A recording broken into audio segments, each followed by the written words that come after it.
Global communication. This means that you can communicate anywhere around the world as you can with things like email and social media, but you can also use something like Skype or Google Hangouts or FaceTime for video and web conferencing, where you can see video online and communicate online. Saves money, so people don't need to travel to see somebody. They can use face-to-face web conferencing to have a face-to-face video conversation. You don't need to pay phone charges because you can use an internet connection to do that. Internet connection types, you can use 3G mobile internet connection. It's slower than 4G, but you have greater coverage. 4G mobile internet connection is faster, but it's only available in big cities at the moment. Mobile Wi-Fi access point is where you can get something called an access point. In actual fact, you can use your phone now as a hotspot and provide internet access to your phone and share it with up to 5 other people if they've not got internet access on their phone. Mobile dongle, that's a good way to get internet connectivity onto your computer. So you just plug the dongle in and it provides internet connectivity. It just provides an internet connection via the phone network. It's good for travelling employees, people that are travelling around a lot and need their laptop to connect to the internet. Broadband cable is the fastest connection of all. It can be shared across hundreds of users. It has reliable downloads, and it's best for cloud computing. So for cloud computing, you need a large broadband connection because everybody's using a web browser to connect to the cloud. Data storage, a bit is just a number, either a 1 or 0. If you have 8 numbers, either 1s or 0s, but 8 of them, that's called a byte. If you have 1024 bytes, that's called a kilobyte. 1024 kilobytes is called a megabyte. 1024 megabytes is called a gigabyte, and 1024 gigabytes is called a terabyte. Those are just numbers to learn. Licensing then, so if something's in the public domain, it's open and free. There's no one owns the software or the material. It's completely free to use. Royalty free means that you can use copyright licenses without paying royalty or license fees.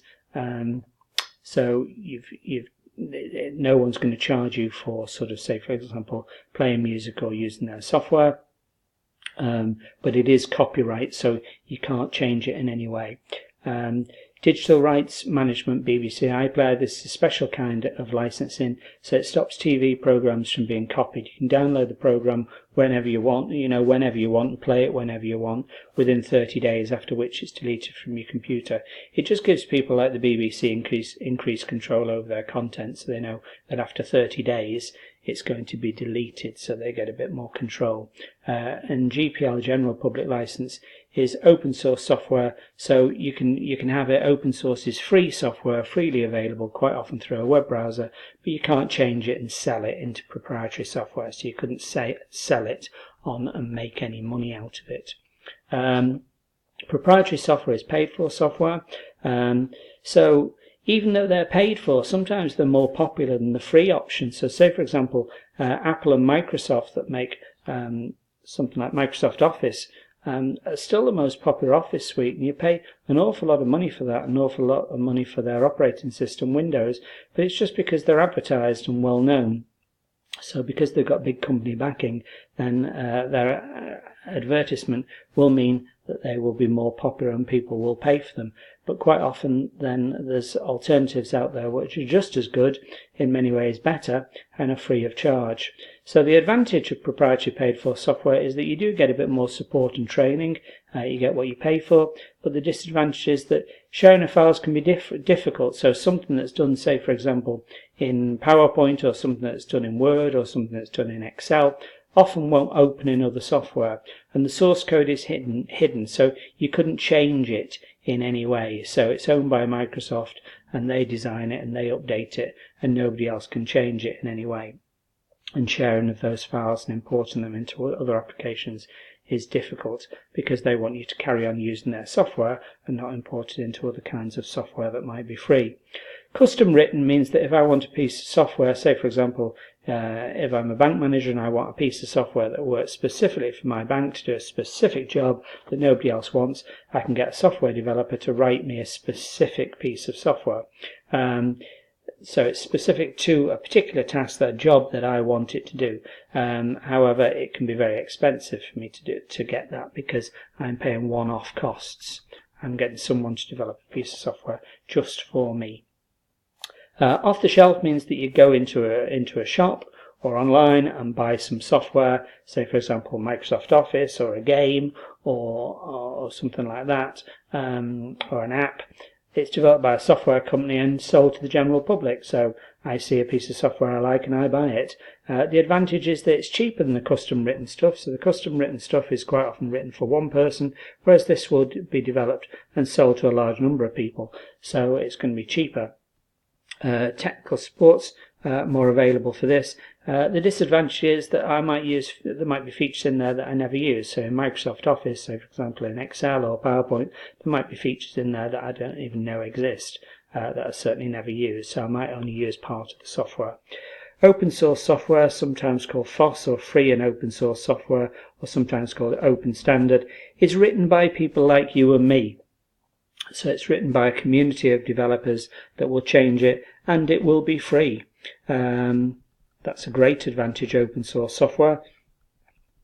Because it's free and developed by the public, the public can change it as they will. They can modify it and improve it, and if it's got any bugs, any mistakes or any errors in it, then the public can fix them. So it's almost like a sort of a community project.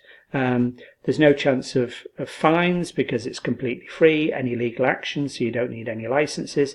It's feature rich, so some people say, well, if you use PowerPoint, it's got lots and lots of features, whereas the alternative, OpenOffice, has got the same number of features. It's just not very well advertised, so people don't know about it.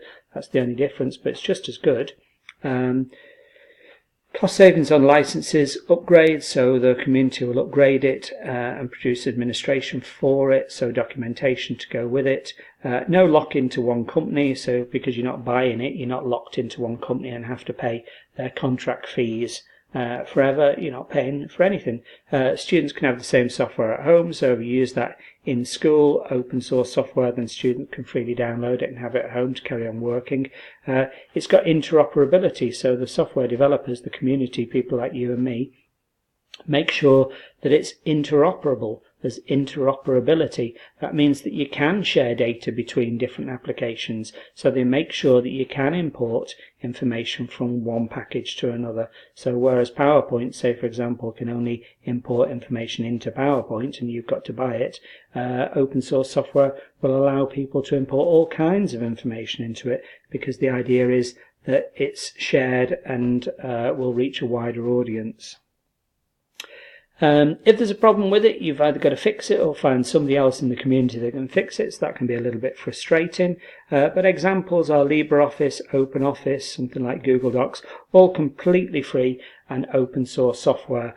Some design software, some drawing software, an example is Inkscape, and most operating systems are now free, so things like Linux are now completely free, and you can even get free versions of Windows now, except BlackBerry. BlackBerry still charge for their operating system. That was one question that popped up. File extensions, things to learn really if you can. WPS is a free word processing software, a bit like Word. ODP, a bit like PowerPoint but free. ODS, a bit like Excel but free. Videos that are free are OGG and MPW and MPG. They're all completely free. OGG is lossy. That means that when you compress it or make the files smaller and then you unzip them again and make them big again, then they lose some quality.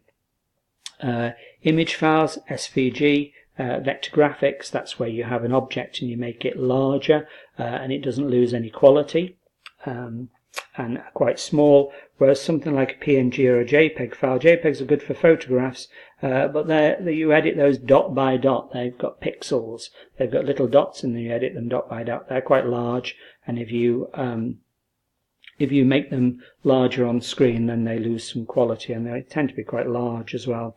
Other free open source software, text, TXT files, PDF files, ODT files, they're all kind of text files that are free. ODT are recommended by the government. PDF files are great for online sharing, so they're very small, so you can email those word process documents out to people, and they print very well and consistently. HTML is a programming language that lays out text and graphics in web pages. Proprietary software, examples of software that you've got to buy are video files. AVI and FLV and MOV are owned by Microsoft, Adobe and Apple. Image files, EPS, are owned by Adobe. GIF are owned by CompuServe, and WMF by Microsoft. They're image files. PSD are Photoshop files, so they're owned by a company called Photoshop. Text, rich text format, doc and docx are text files in a word processor called Word, owned by Microsoft. MP3 audio, that's actually got a patent on it, MP3, so you can only use those in a certain way. They're lossy as well, so if you compress them, make them smaller, you never get the quality back again. Whereas something like WAV files, audio files, they're never compressed, so they don't get compressed at all. They're quite large files, but they all stay as good quality. Audio files, WMA, Windows Media Audio, is an audio file made by Microsoft. iWork is similar to Microsoft Office, Word, Excel, PowerPoint, but made for Apple computers. Presentation software, something like PPT or PPTX, is PowerPoint. Spreadsheet software has the file extension XLS or XLSX, made by Microsoft. And a program that ends in exe has the file extension exe, is a program that you can click and run, so it's a piece of software that can be installed to a computer. Just to go back to what lossy is then, lossy means that data is lost. You lose data, loss. If it's compressed, made smaller, and you never get that data back. So once it's compressed and made smaller, then it loses quality, you never get the quality back. Whereas lossless means that the data isn't lost when you make it smaller, so you can compress it, make it smaller, and then make it big again. Maybe you're going to email it across and then make it big again, and it can be retrieved and the quality is not lost. A bitmap is made of dots, supporting older software, lots of colours, a large file size. You can't make it smaller, and it's not got any transparency, so you can't make any bits of it invisible. A GIF file, well, that's quite good. It's quite small and supported in lots of web browsers and can have transparent sections to it. It's lossless as a GIF, so that means that it can be compressed and made smaller and made large again, and you don't lose quality. However, it is limited to 256 colours. JPEG is much better for colours, made of dots or pixels. You edit them one at a time. Supports over 1 million colours and great for photography. However, it does have lossy compression, so if you do make it smaller when you make it compressed, then you never get that data back, so it does lose some quality. It doesn't, however, have transparency, and you can't animate it, make it moving. A PNG file has large range of colours, supported by most web browsers. Good for web graphics because they're very small. It's lossless, so you can make it smaller by compressing it, and then when you make it large again, you don't lose any data. It's not supporting older web browsers, so it's fairly recent. And if you use it in the Firefox browser, it supports animation. An SVG file is a vector graphics file that can be scaled. It's made out of objects rather than dots, and when you resize those objects, you don't increase the file size, and it doesn't lose any quality. It's based on a drawing objects being made on a grid of coordinates, and the file sizes are small, easily to convert into other formats, but it's not that familiar to most people, although it's fantastic if you can draw in an SVG format, a vector graphics format, because it doesn't lose quality and the file size stays small.